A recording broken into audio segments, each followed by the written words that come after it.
enredo do 9 Noites. Essa daqui é a aula do dia 20 de outubro, tá? Então é a outra terça-feira, dia 15 é feriado, então eu pulei de lá do dia 13 para o dia 20.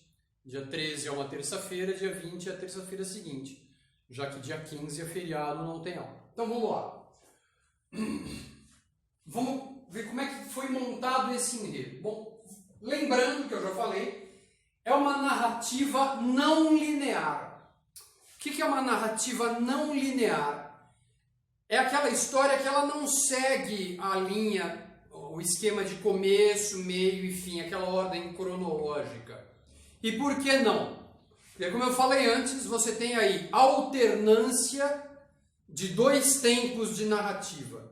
Então você tem uma narrativa do passado, que é de lá da década de 40, que é a carta do Manuel Perna, falando das ocasiões em que ele se encontrou com o Boel Quem, certo? Entremeado com a narrativa mais recente, que é a do próprio autor, que se pôs a investigar a morte, o suicídio do americano, por que ele se matou, que motivos levaram, enfim. Então você tem essa alternância do passado e aí o presente, que é quando a história está sendo contada.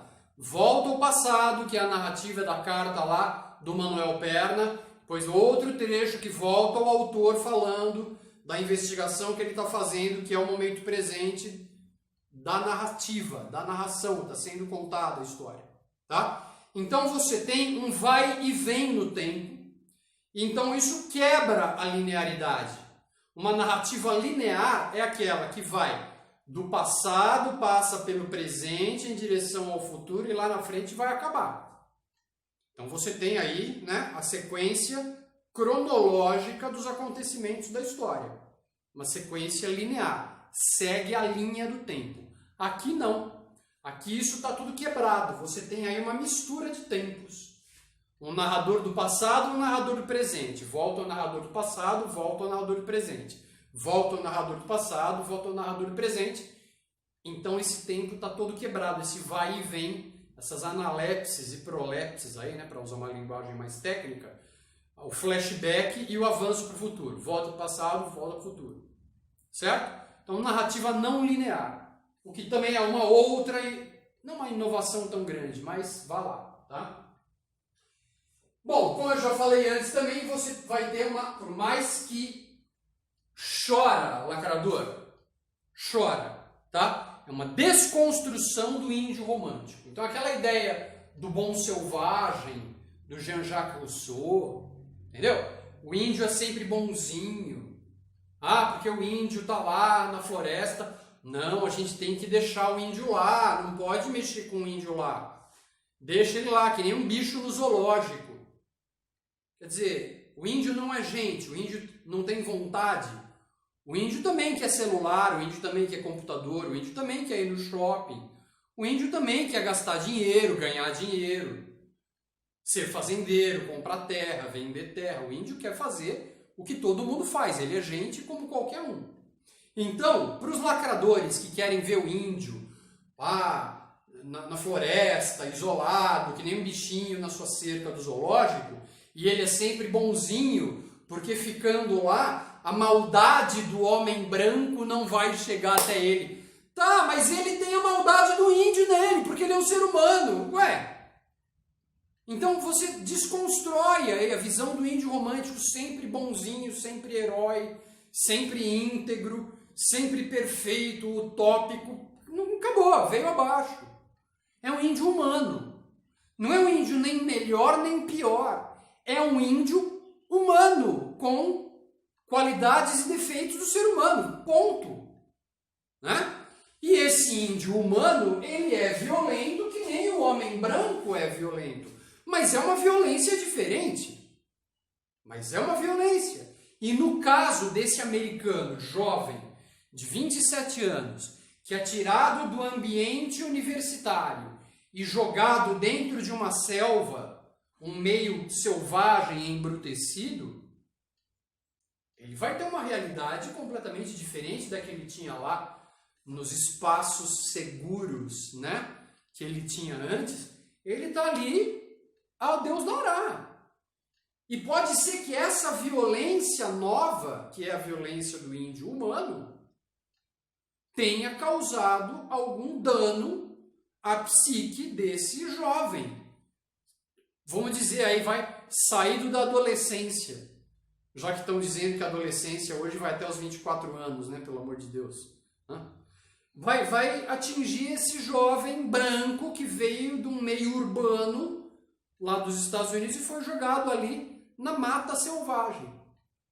Certo? Agora, foi isso mesmo? Ninguém sabe. Por quê? Porque não tem um final conclusivo. O próprio americano não disse que a culpa é dos índios. Pelo contrário, nas cartas que ele deixa, aliás, para a carta que ele deixou para o delegado Ângelo, ele isenta os índios de qualquer culpa. Então, o que será que fez ele se matar? I don't know! Ninguém sabe. Né? Restam especulações. Tá? Vamos lá. Mas tem o autor. O autor Bernardo Carvalho, que é aí o narrador, né, que vai se botar em campo aí para investigar as causas desse suicídio. Porque do nada, por acaso, ele resolveu partir para essa aventura. Então existe ali, o autor conta para a gente, né, um possível gatilho para ter disparado essa decisão de investigar a morte. Ele já tinha lido sobre isso no jornal e aquilo ficou na cabeça do cara. Ele morou no Xingu. Aquela notícia de jornal ficou na cabeça dele. Quer dizer, por que ele fez? Por que o americano se matou? Por quê? Por quê? E aí, num determinado momento da vida do autor, tá? Ele está lá no hospital, o pai do autor, está ali no leito de morte. Ele está internado no hospital. Tá? Morre e não morre. E ele está ali do lado da cama do pai dele, que está às portas da morte, ali naquela cama de hospital. E no mesmo quarto que o pai dele está, na outra cama, tem um senhor, um homem idoso, que começa a falar com ele. Ele está ali do lado da cama do pai e o idoso, que está na outra cama, começa a falar com ele. E esse idoso, ele já está em delírio. Ele já está fora de sintonia. E nesse delírio, esse homem idoso chama ele, o autor, sempre entre aspas, o autor, né? Porque é um narrador investigador, né? Chama aí o autor de Buelquen. E ele ali do lado da cama do pai dele, ele que morava no Xingu desde os 6 anos de idade, e ele não gostava muito de morar no Xingu, mas foi arrastado para lá, porque ele era só uma criança. Ele foi morar lá com o pai, com a família, né? Ele que morou no Xingu desde os 6 anos de idade, ouvindo aquele idoso delirando, de repente ouve aquele idoso chamá-lo de Buelquen. E aí vem, peraí, Buelquen. Peraí, eu li esse nome no jornal. É aquele americano que se matou. E aí aquela obsessão dele em saber por que esse americano se matou, essa obsessão dele volta e ele ali, do lado da cama do pai dele no hospital, fala, não, pai, eu vou pesquisar, não é possível uma coincidência desse tamanho. E aí ele resolve que ele vai investigar. Não vou mais deixar isso de lado. Eu vou descobrir por que esse gringo se matou no Xingu, na floresta brasileira lá no Xingu. Eu tenho que descobrir, porque como é que esse cara veio me chamar de Buelquen? E aí, depois quando ele começa a pesquisar, e olha só, esse idoso, depois que fala com ele, delirando, fala com ele, chama ele de Buelquen, o velhinho morre. Chama ele de Buelquen no meio do delírio e trocou, morreu. Aí o cara ficou em choque. Não, eu vou ter que descobrir. E nas pesquisas dele, ele vai descobrir que esse senhorzinho que morreu, que em seu delírio o chamou de Buell Quinn, ele vai descobrir que esse senhorzinho tinha sido um fotógrafo que tinha trabalhado como americano lá nas tribos indígenas, na pesquisa dele. Ele descobre isso também. E aí ele começa a se dedicar. Olha só, esse senhorzinho morre ali, naquele momento, e ele parte para a investigação. O pai dele vai morrer 3 meses depois. E é uma coisa que vai ficar marcada, porque ele abandonou o pai no leito de morte para se dedicar a uma investigação da morte do americano. E o pai dele morre quando ele está longe. Mais um trauma que vem para ele. Né?